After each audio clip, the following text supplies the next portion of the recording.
Plutôt, l'ivraie pousse plus vite et envahisse le blé. Ça empêche la croissance du blé. Ça, c'est dans la réalité agricole, comme on avait vu ici. Maintenant, sur le plan spirituel, le chat abandonné, c'est le monde. Ce monde est abandonné entre les mains de qui? Entre les mains du diable. Dieu ne contrôle rien. Le monde est comme l'Égypte, est tout noir dans la présence de Dieu. Est tout noir. La lumière ne se trouve que dans une petite ville qui s'appelle Goshen. Ici, je vous renvoie dans Exode, allez voir ça là-bas.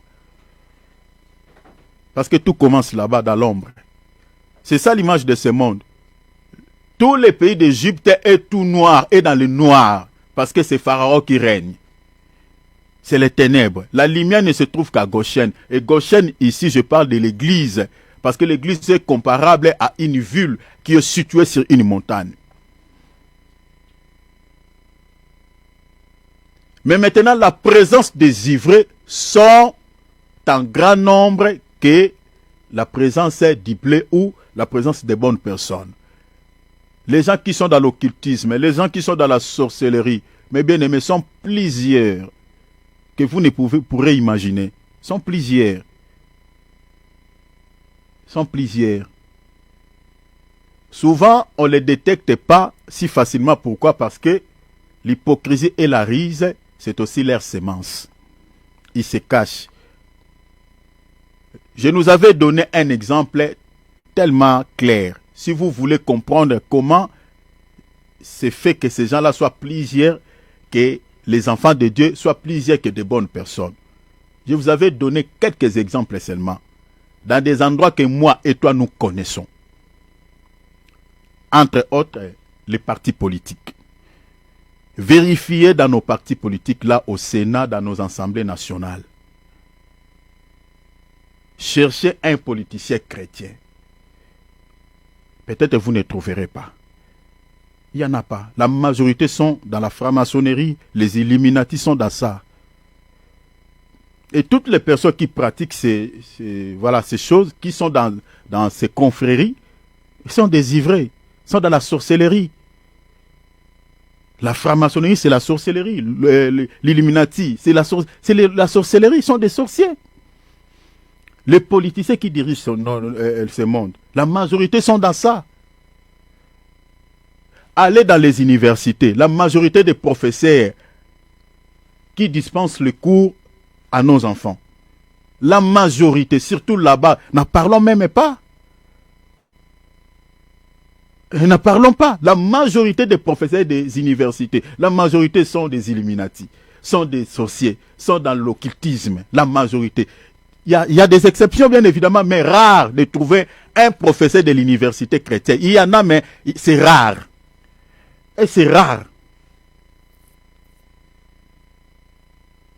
Je vous donne encore un autre exemple. Allez chez le médecin. C'est rare de trouver un médecin chrétien. C'est rare, c'est très rare. Ils sont souvent dans des histoires. Donc c'est pour attester que le nombre des ivraies sont considérables que le nombre de bonnes personnes. La raison pour laquelle, quand la Bible dit quelque chose, bien aimé, il faut chercher à comprendre pourquoi la Bible dit le monde est sous l'emprise du diable. Vous pensez que sous l'emprise du diable, diable en tant qu'un ange déchu, il a pris le monde entier en otage comme ça. Mais non! C'est à cause de la présence de ces enfants qui sont dans le monde, qui ont envahi le monde, qui ont envahi le bleu. La preuve est là. Notre champ d'action, nous les enfants de Dieu, est rétréci. Surtout en Europe, n'en parlons pas. Pas seulement en Europe, mais allez partout. À Genève, ici, vous ne pouvez pas baptiser les gens dans des rivières. Vous ne pouvez, si vous osez, il y a une loi qui va vous arrêter. Qui ont mis cette loi-là en vigueur? Vous pensez que c'est un chrétien peut mettre une telle loi en vigueur? Ce sont des ivraies. Vous ne pouvez pas prêcher dans des trains. Vous ne pouvez, c'est-à-dire tout ce qui est de Dieu, c'est compliqué. Regardez les lois qui sont votées dans nos parlements. Nous n'avons pas voté ces députés pour aller dans l'Assemblée nationale voter des lois de papa, voilà, légaliser des mariages de papa, maman, mais non, non. Des fois, nous sommes surpris, oh, vous entendez, on a légalisé les mariages de papa, maman, de l'homme et l'animal. Des fois, on s'étonne. Alors que ces gens-là, dans le monde comme ça, entre guillemets, paraissent comme s'ils sont minoritaires, mais en réalité, ce n'est pas ça.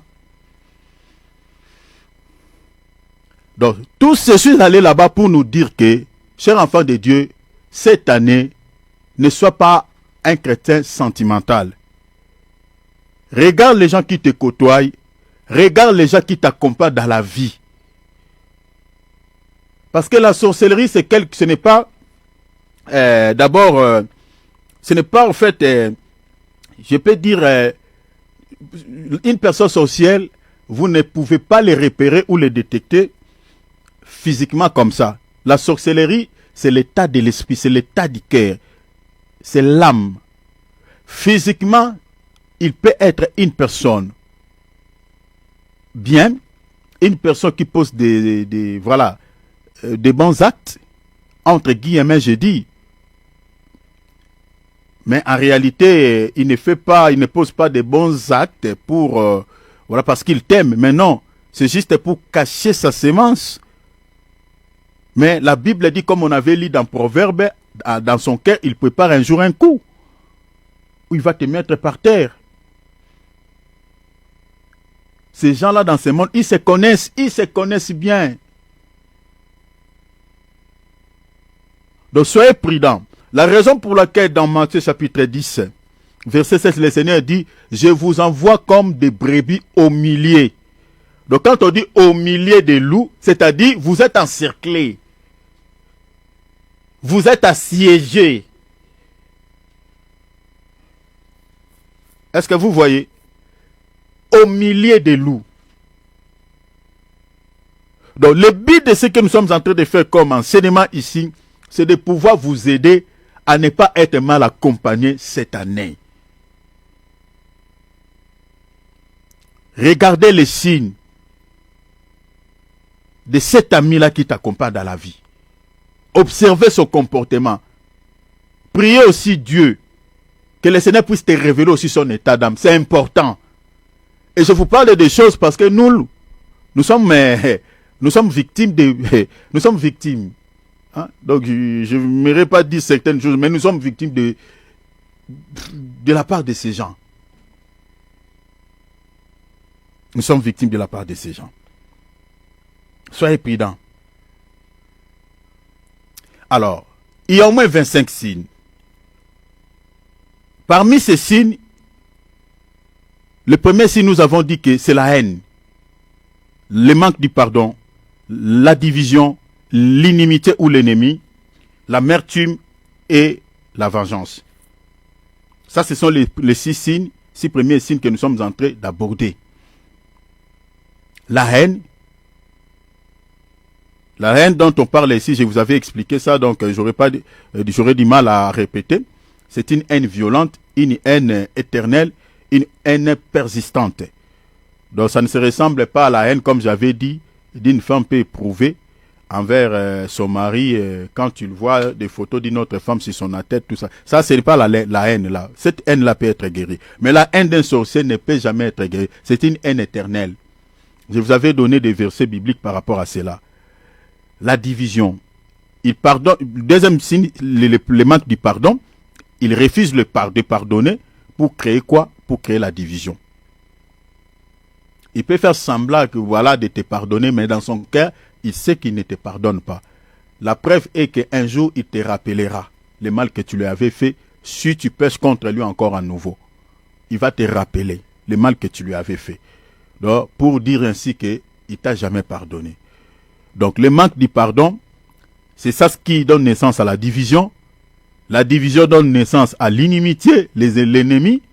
Il va plus te causer, il va plus te parler, il commence à te regarder comme un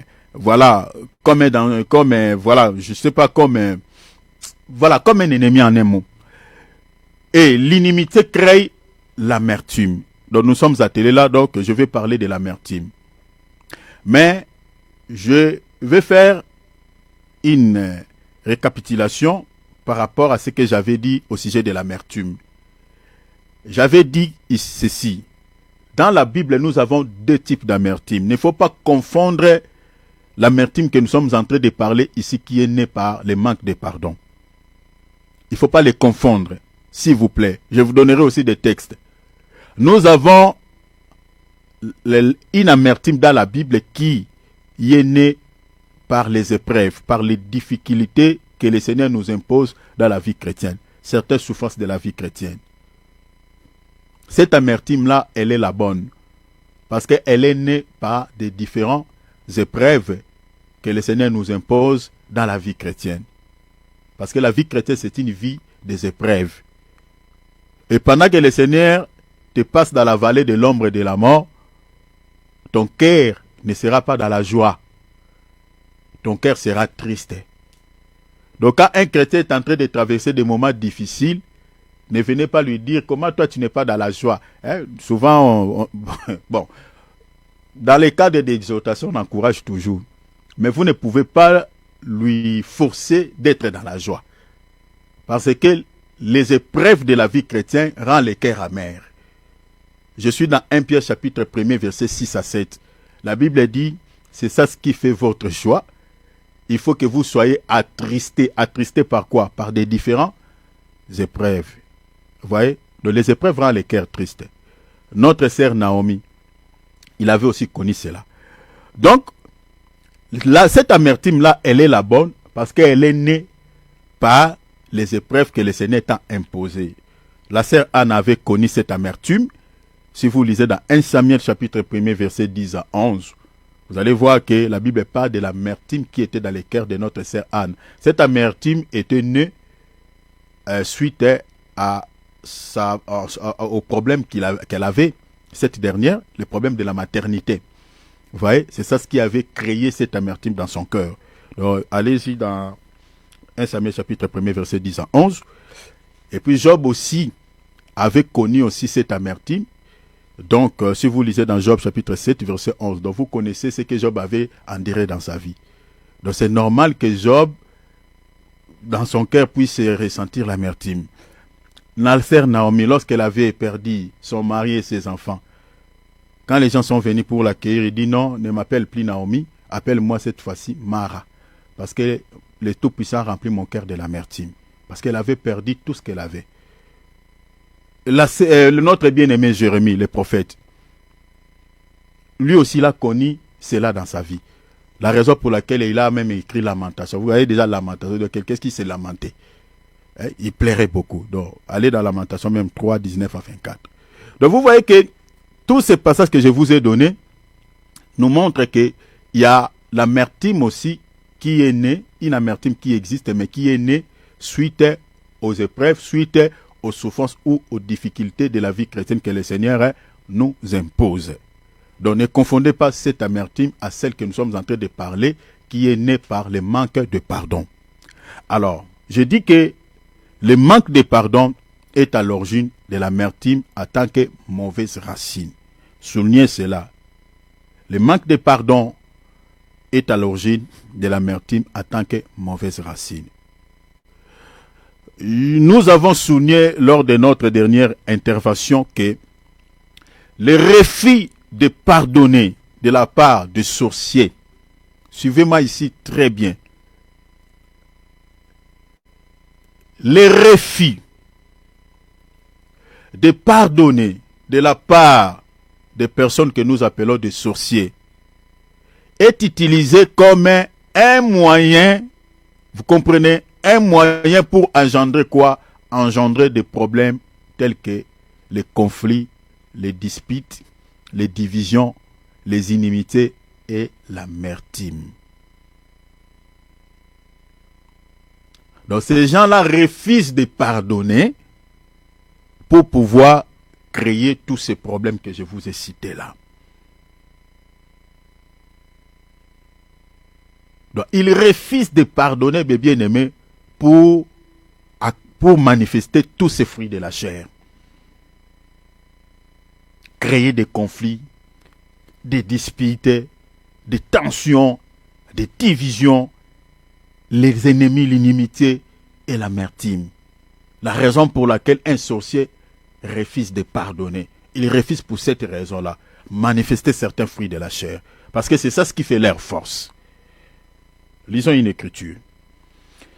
Ephésiens chapitre 4, versets 31 à 32. Vérifiez dans vos Bibles là-bas. Vérifiez. Nous sommes dans un enseignement. Nous sommes en train de vous parler de l'amertume. Je vous donnerai tout à l'heure des signes palpables, des signes tangibles. Mais souffrez un tout petit peu que nous puissions faire cette démarche. Ephésiens chapitre 4, versets 31 à 32. Que toute amertume, vous voyez, que toute amertume, toute animosité, toute colère, je saute. La Bible dit quoi? Disparaisse du milieu de vous. Vous voyez cette amertume dont la Bible dit disparaisse. C'est l'amertume qui est née par le manque de pardon. La Bible dit que cette mauvaise racine ne peut pas habiter au milieu de vous, chrétiens. Tels que nous sommes là, chers enfants de Dieu. Tu ne peux pas ruminer ton frère qui t'a offensé ou ta sœur qui t'a fait du mal dans ton cœur. Sinon, tu es une personne amère, tu te ressembles au sorcier. Les mêmes traitements que Dieu donne aux sorciers, il te donnera les mêmes traitements. La Bible dit que toute amertume disparaisse du milieu de vous. Regarde, dans le verset 30, on dit, soyez bons les uns envers les autres, compatissants. Vous voyez, hein? Un enfant de Dieu doit être quelqu'un de compatissant, doit être quelqu'un de bon. Parce que là où la bonté règne, là où il y a la compassion, l'amertume ne peut pas exister. Donc vous comprenez déjà que les sorciers sont de mauvaises personnes. Les sorciers, ce sont des gens qui ne sont pas compatissants. Ils ne connaissent pas cette notion de pitié. Ils ne connaissent pas ça. La raison pour laquelle ce sont des personnes amères, ils ont un cœur dur comme des diamants. La Bible dit, soyez bons les uns envers les autres, compatissants. Regarde, la Bible dit, vous pardonnez réciproquement comme Dieu vous a pardonné en Christ. Ah, vous avez compris maintenant? La raison pour laquelle nous sommes en train de dire que l'amertume est née par le manque du pardon. Donc, c'est-à-dire, selon ces passages, l'amertume ne peut être guérie que par le pardon. Là où il y a le pardon, l'amertume ne poussera pas. L'amertume n'existera pas. Mais là où il n'y a pas le pardon, là où les gens gardent le conflit, là où les gens refusent de pardonner, c'est là où l'amertume naît. Est-ce que vous voyez cela? Là où l'amertume naît. Donc vous voyez que cette piste de solution que la Bible donne n'est jamais appliquée par les sorciers. N'est jamais appliquée par les sorciers. Donc si vous voulez, comme l'apôtre Paul a dit ici, que l'amertume ne puisse pas naître dans vos cœurs, que l'amertume ne puisse pas avoir lieu dans vos esprits, selon les conseils que l'apôtre Paul nous a donnés, il dit il faut se pardonner les uns les autres. Pardonnez-vous réciproquement.